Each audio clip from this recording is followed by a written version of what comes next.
பார்க்க போகிறது சூப்பரான ஃபீடிங் டாப் கலெக்ஷன்ஸ் தான் பார்க்க போகிறோம். இதில் வந்து பார்த்தீங்கன்னா 4 டிஃப்ரெண்ட்டான கலர்ஸ் அவைலபிளாக இருக்குது. நல்ல ஒரு ஃப்ளெக்சிபிளாக ஸோ வியர் பண்ணும்போது ரொம்ப கன்வீனியண்ட்டாக இருக்கும். ஸோ நல்ல ஒரு ரயான் மெட்டீரியலில் ஒரு அழகான கலெக்ஷன்ஸ். டாப்போட லென்த் வந்து பார்த்தீங்கன்னா உங்களுக்கு 48 வரும். ஸோ இதில் வந்து பார்த்தீங்கன்னா உங்களுக்கு இந்த டபுள் சைடும் உங்களுக்கு ஜிப்போட வரும். இதுலேயுமே மேலே கிளாத் கொடுத்துருக்கனால இந்த ஜிப் இருக்கிறதே தெரியாது.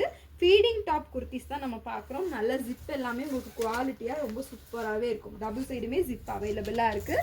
சைஸஸ் வந்து பார்த்தீங்கன்னா உங்களுக்கு எம்லேருந்து XXL வரைக்கும் அவைலபிள். நல்ல ஒரு சாஃப்ட் ரயான் ஃபேப்ரிக்கு ஓவர்லாக் ஃபினிஷிங்கோட சூப்பராக இருக்குது. நெக்ஸ்ட்டு பார்த்தீங்க அப்படின்னா நல்ல ஒரு டார்க் க்ரீன் ஷேடு தான். ஒரு க்ரீன் கலர் நல்லா சூப்பராக இருக்கும். சாஃப்ட் ரயான் ஃபேப்ரிக்கில் அவைலபிளாக இருக்குது. Just 450 value. கலெக்ஷன்ஸ் எல்லாமே பார்த்தீங்கன்னா உங்களுக்கு பிராண்டட் தான், குவாலிட்டியாக இருக்கும். ஸோ இது எல்லாமே பார்த்தீங்கன்னா உங்களுக்கு இங்கே எந்த ஒர்க்கும் இல்லாதனால குழந்தைகளுக்கும் எதுவும் குத்தாது, ஃப்ளெக்சிபிளாக இருக்கும். வியர் பண்ணுறதுக்கும் நம்மளுக்கு கன்வீனியண்ட்டாக இருக்கும். நெக்ஸ்ட் பார்க்குறது நல்ல ஒரு க்ரீன் ஷேடு தான். நல்ல ஒரு ஃப்ளாரல் டிசைன்ஸில் அழகாக வந்திருக்கும். இந்த கலெக்ஷன்ஸ் எல்லாமே உங்களுக்கு M to XXL அவைலபிளாக இருக்குது. ப்ரைஸ் ஜஸ்ட் 450 ப்ளஸ் ஷிப்பிங் வரும். ஸோ ஸ்க்ரீனில் வாட்ஸ்அப் நம்பர் இருக்குது, அதில் ஆர்டர்ஸை ப்ளேஸ் பண்ணிக்கோங்க. வீடியோவை மறக்காமல் ஃப்ரெண்ட்ஸ்க்கும் ஷேர் பண்ணிடுங்க.